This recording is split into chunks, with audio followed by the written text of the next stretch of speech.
Welcome back everyone to the series Quranic Word Roots presented to you by Ibn Firnas Muslim Student Association.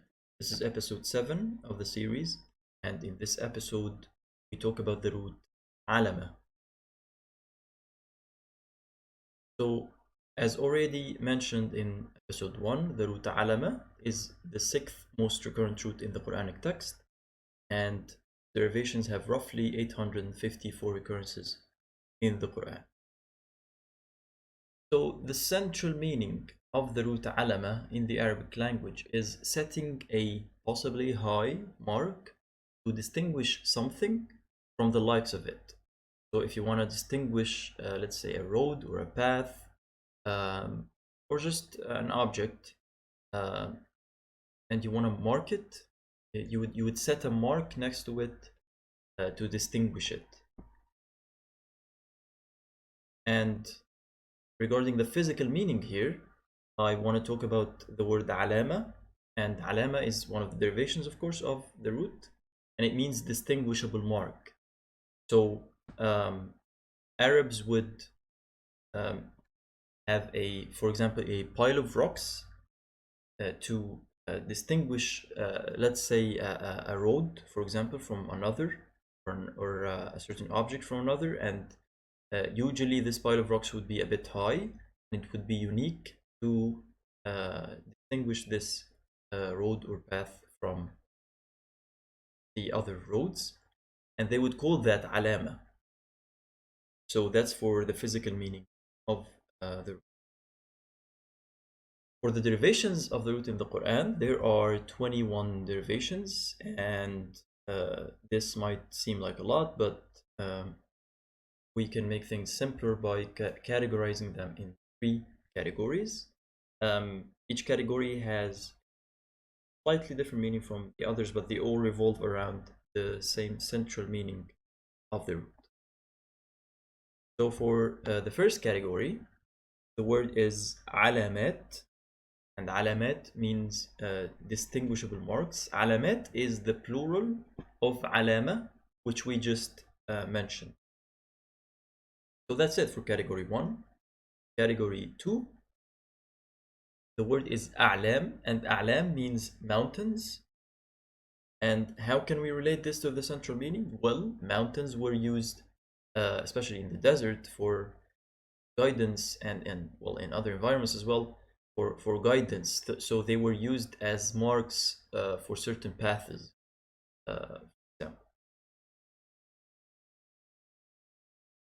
So now for category 3, and this is the category with the most derivations here, and pertains to ilm. And ilm in Arabic means knowledge. So how can we relate knowledge to the central meaning of the root? Well, just to visualize that, we've just said that we would have a pile of rocks as a physical mark for a road or an object, for example. So just like we would have a physical mark, we can also have something like mental mark. So let's just think about how we formulate knowledge. How would you formulate knowledge of something? You would gather information that would distinguish it from other things that are like it or that are not like it. We would gather information, so you'd basically pile information, one piece of information, the other, the other, and you end up with mental mark. So that's how we would relate the ilm to the central meaning of the root. Now for the derivations under category 3, which is ilm. Well, the first one is, of course, ilm, as we said, knowledge or evidence. And يتعلم, learns or gains knowledge. علم, taught, trained. علم, was taught, is an indirect form. يعلم, teaches or tells. معلم, one who is taught by someone else. عالمين, all creatures or humans and jinn. And in most explanations you will find in most explanations of the Quran you would find this translation, or worlds, for example, so the plural of world. And how can we relate this to the central meaning of the root? Basically, alamin is also refers to those who have the ability to possess knowledge. And you can see that humans and jinn, for example, they have the ability to possess knowledge. Alima, knew. Ya'lam, knows. Yu'lam, be known. So something that is known, that can be known. I'lam, know, is an imperative form, order. A'lam, has better knowledge of something than other people. Alim, knowing the truth of, and can be translated as scholar. Alimun, knowing and contemplating, a plural. Ulama, knowing the truth of something, and this is the plural of alim again, and it means scholars, also translated as scholars. Alim, superior in knowledge. This is one of the names of Allah subhanahu wa ta'ala, one of Isma. Allam, having vast knowledge. Again, this is one of Allah al-Husna. Ma'loom, known or limited. Ma'lumat, known, and this is a plural of ma'loom.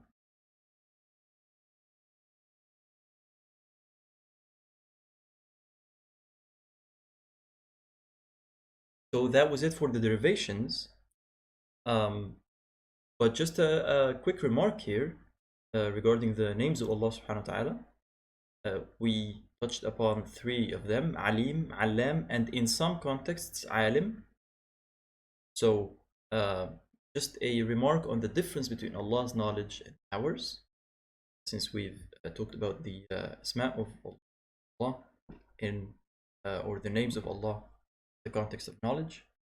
So our knowledge is preceded by ignorance, but Allah's knowledge is, of course, not. Our knowledge is basically piling up of pieces of information here and there, but Allah's knowledge is not like that. And our knowledge is limited, and of course Allah's knowledge unlimited. He is the all-knowing subhanahu wa ta'ala.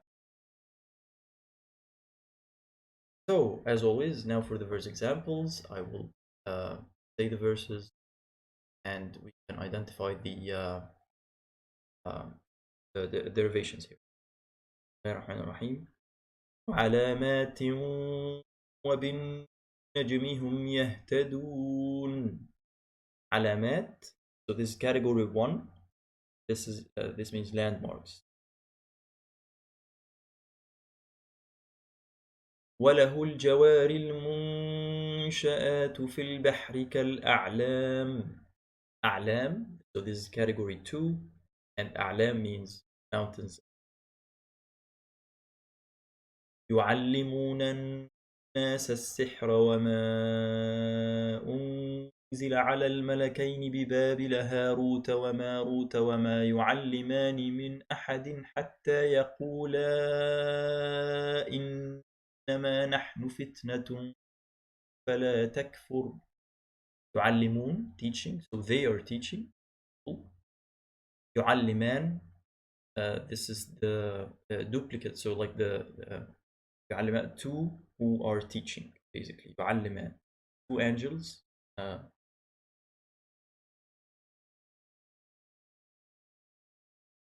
الحمد لله رب العالمين. So as you can see here, as we said, this is translated as the words. قال له موسى هل أتبعك على أن تعلمني مما علمت رشدا. تعلمني, you teach me. علمت, you have been taught. It's an indirect verb. You is in the ta. تلك حدود الله يبينها لقوم يعلمون. يعلمون, know. So people who know, the plural form. قالوا لا علم لنا إنك أنت علام الغيوب. علم, knowledge. علام, knower. And again, علام is one of the names.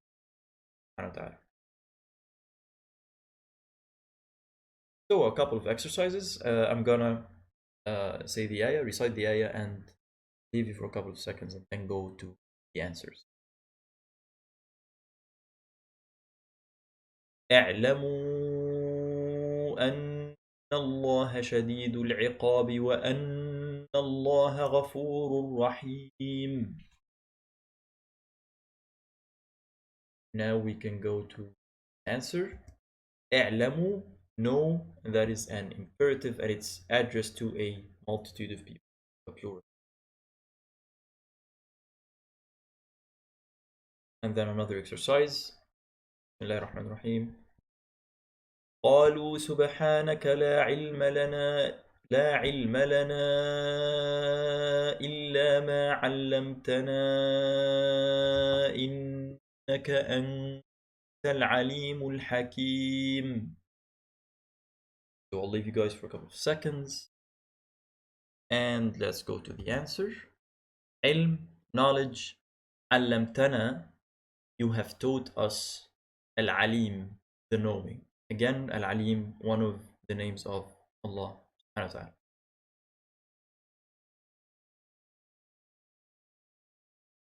So these are some further verse examples. Feel free to go through them. There are plenty more, of course. And as always, these are the sources. You can find them in the description. And that was it for today's episode. Thank you for your attention. See you next episode. Allah. Goodbye.